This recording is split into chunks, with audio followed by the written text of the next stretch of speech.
Bonjour, je m'appelle Christian, je suis étudiant en droit et je me spécialise en carrière juridique européenne en Master 2. Mon domaine de prédilection, c'est la data. Cette année, j'écris un rapport de recherche sur la blockchain comme rapport de fin d'année. Cette vidéo est une des premières que je vais faire sortir avec mon associé. Et cette chaîne que nous voulons mettre sur pied a pour vocation de parler de la blockchain dans un sens encore très peu connu, ou du moins plus ou moins connu. Il ne s'agit pas de la crypto-monnaie, d'autres le font mieux que nous. Moi, je vais m'intéresser à l'application de la blockchain dans la vie de tous les jours.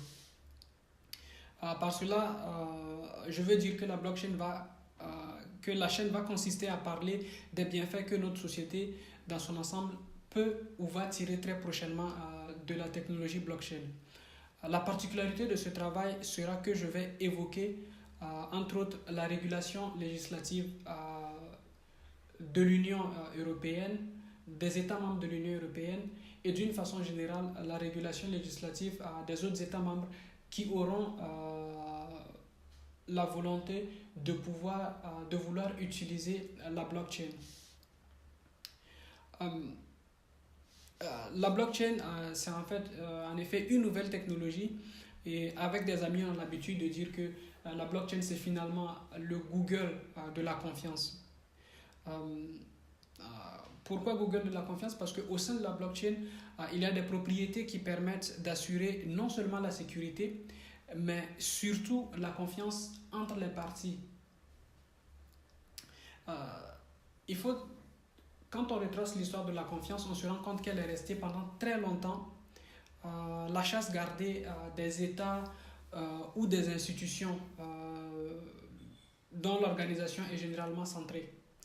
Je vais donner deux petits exemples très très rapidement pour me faire comprendre.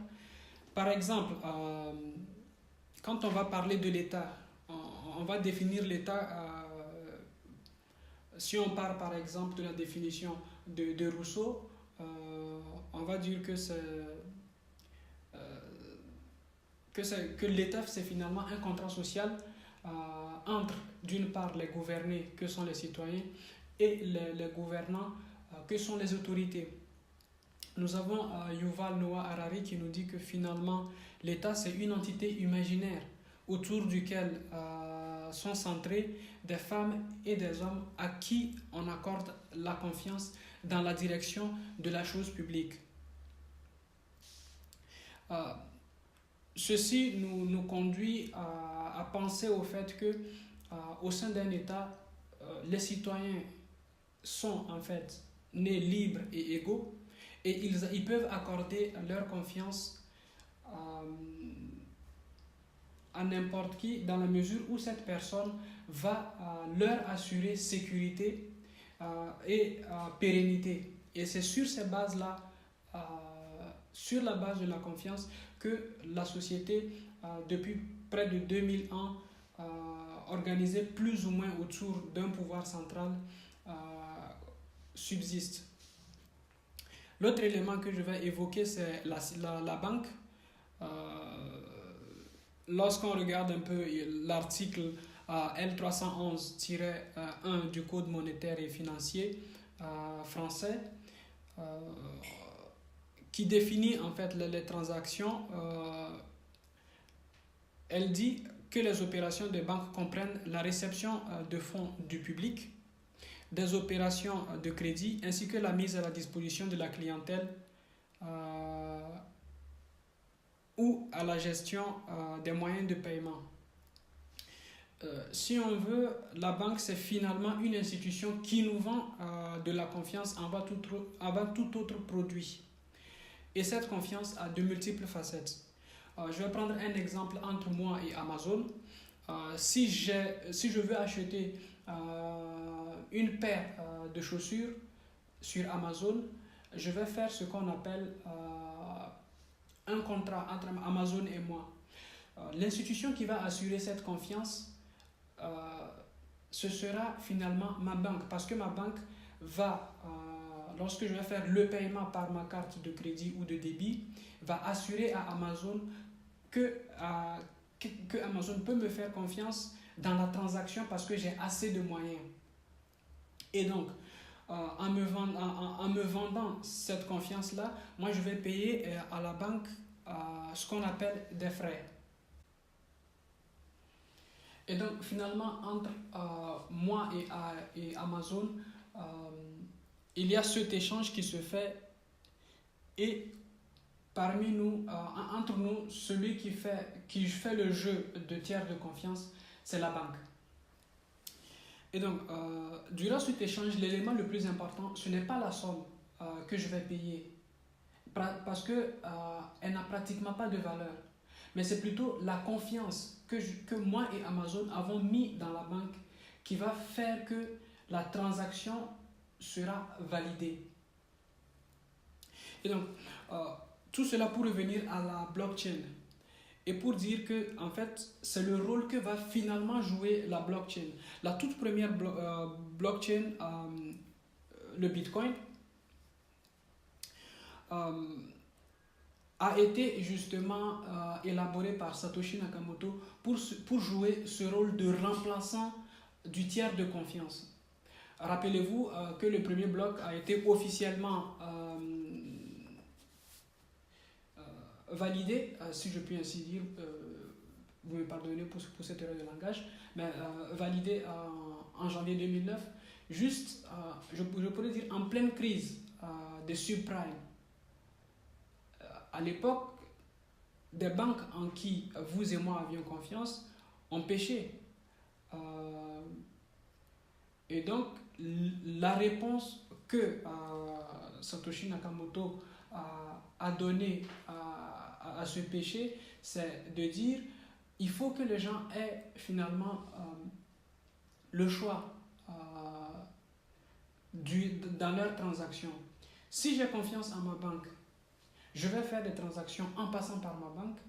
Si j'ai confiance en la blockchain, donc ici le Bitcoin, je vais faire ma transaction en passant directement par la blockchain. Quand on regarde aujourd'hui la configuration de nos organisations, de nos sociétés, on se rend compte que c'est une configuration plutôt centralisée. Et donc pour revenir à la blockchain, c'est ce rôle de tiers de confiance que la blockchain va jouer dans les années à venir. Je m'explique. Aujourd'hui, nous sommes plutôt dans une configuration centralisée et pour presque chaque transaction, il nous faut acheter ou vendre de la confiance. Dans un avenir proche, on serait amené à ne plus nécessairement passer par des tiers de confiance pour toutes nos actions ou toutes nos transactions. Je prends quelques exemples. Ça peut être différentes actions. Par exemple, l'enregistrement de naissance, d'acte de naissance, on pourrait directement le faire à l'hôpital plutôt que de passer par la mairie. L'autre chose, c'est par exemple les contrats de mariage. On pourrait le faire directement à partir d'un smart contract dans lequel on donnerait toutes les conditions. Dans le cas où, je sais pas, on reste ensemble 5-10 ans, on pourrait faire en sorte qu'on ait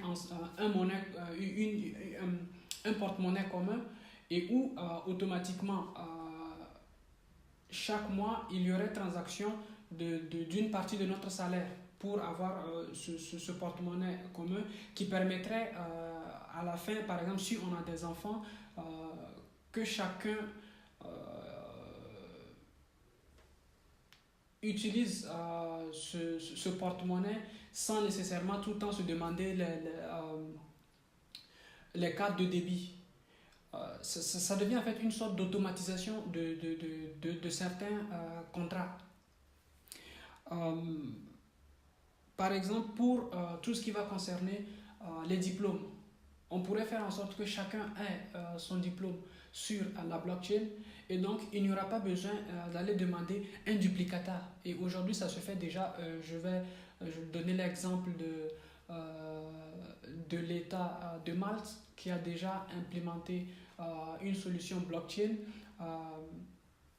basé, inventé ou écrit par une entreprise qui s'appelle Learning Machine, que vous pourriez trouver sur Internet,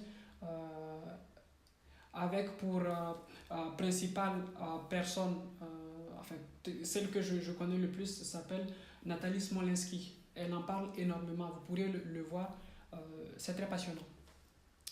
Et donc, finalement, est-ce pour autant que les tiers de confiance disparaissent? Non, en tout cas, pas dans l'immédiat. Pour moi, je pense qu'il faut qu'on se projette dans une évolution des métiers, notamment par l'utilisation de l'intelligence artificielle et de la blockchain.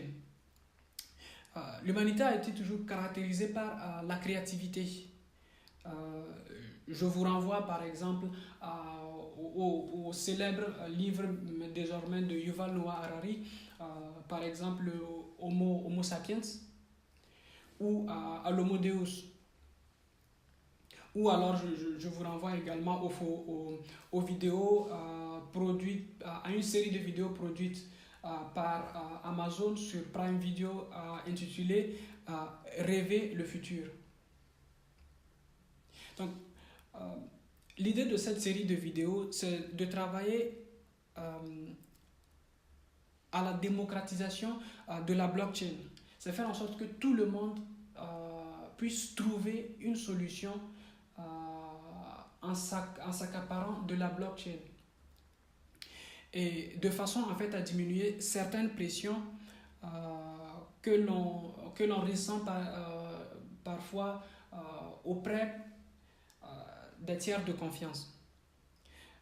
Par exemple, pour la gestion de l'électricité, à partir de panneaux solaires ou de l'éolienne, eh bien, on pourrait faire un partage de connexion sans nécessairement passer par la compagnie. Et on pourrait utiliser justement à l'intérieur de cette blockchain qui va gérer l'électricité des tokens. Je reviendrai sur ces différentes applications plus en détail.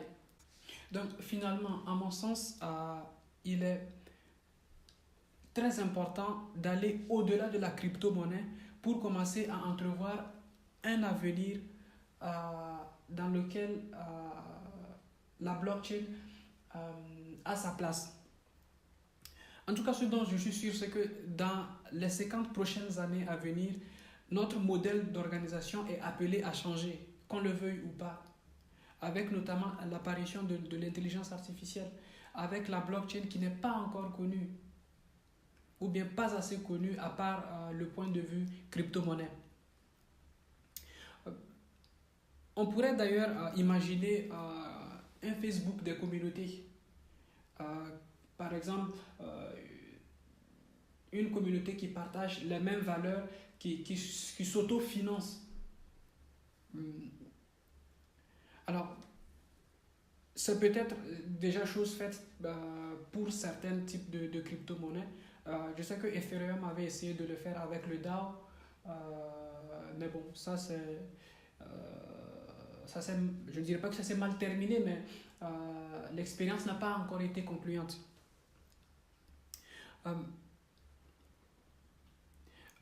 Pour le moment, tout le monde, y compris les États, se lance dans la course de développement des blockchains. Donc, mon souhait de génération, c'est que dans les 50 ans à venir, notre génération ait pu trouver un modèle d'organisation sociétale qui tienne compte de tous, sans exclure personne. Et je pense que dans ce sens-là, la blockchain peut nous aider à y arriver. Et c'est pour ce fait que je me suis dit qu'il fallait démocratiser la blockchain et non plus seulement les crypto-monnaies.